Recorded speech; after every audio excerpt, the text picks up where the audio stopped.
கரூர் சம்பவத்திற்கு ஒருவர் மட்டுமே பொறுப்பல்ல அப்படின்னு நடிகர் அஜித்குமார் தெரிவித்திருக்காரு.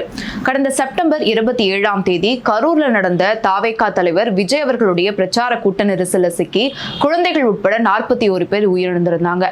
இதற்கு முக்கிய காரணம் தாவேகா தலைவர் விஜய் தாமதமாக வந்தது அப்படின்னு காவல்துறையினர் ஒரு குற்றச்சாட்டு முன் வச்சிருந்தாங்க.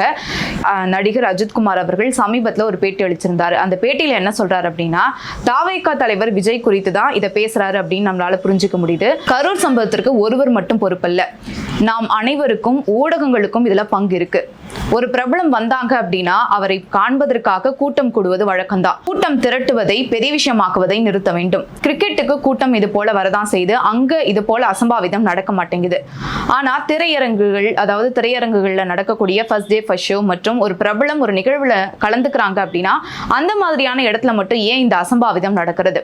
140 கோடி மக்கள் இருக்கக்கூடிய நாட்டுல கூட்டம் கூட்டுவதை ஒரு பெரிய விஷயமாக சொல்ல முடியாது. இதனால நம்மளுடைய திரையுலகம் உலக அளவுல தவறாக காட்டப்படுது.